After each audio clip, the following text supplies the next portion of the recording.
રમતગમત યુવા અને સાંસ્કૃતિક પ્રવૃત્તિઓ વિભાગ ગુજરાત સરકાર અંતર્ગત કમિશનર શ્રી યુવક સેવા અને સાંસ્કૃતિક પ્રવૃત્તિઓની કચેરી ગાંધીનગર ભારતીય સાંસ્કૃતિક સંબંધ પરિષદ ICCR અને પશ્ચિમ ક્ષેત્ર સાંસ્કૃતિક કેન્દ્ર ઉદયપુરના સહયોગથી આયોજિત વસંતોત્સવ 2025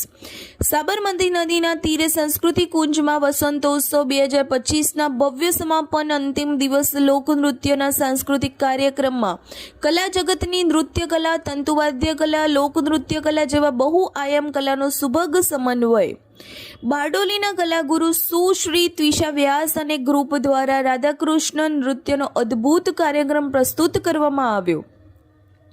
આ સાથે ત્વિષા વ્યાસ દ્વારા વાયોલિન વાદનની ઉત્તમ પ્રસ્તુતિ કરવામાં આવી હતી। ગોપીઓ બનેલ દ્રષ્ટિ, સ્વાતિ, મમતા, રાધા, નીલમ, કેશવી, જાનશી, ઈશા કૃષ્ણમય બની સુંદર નૃત્ય સંગીત પ્રસ્તુત કર્યું હતું। આંતરરાષ્ટ્રીય અને રાષ્ટ્રીય લોક કલાકારો અને કારીગર કસબીઓને રજૂ કરી સુંદર સફર આયોજન કરી ગુજરાત રાજ્યના રમતગમત યુવા અને સાંસ્કૃતિક પ્રવૃત્તિઓના વિભાગ કમિશનર શ્રી યુવક સેવા અને સાંસ્કૃતિક પ્રવૃત્તિઓની કચેરી ગાંધીનગર લોકકલાને જીવંત રાખવા શ્રેષ્ઠ પ્રયત્નો કર્યા હતા।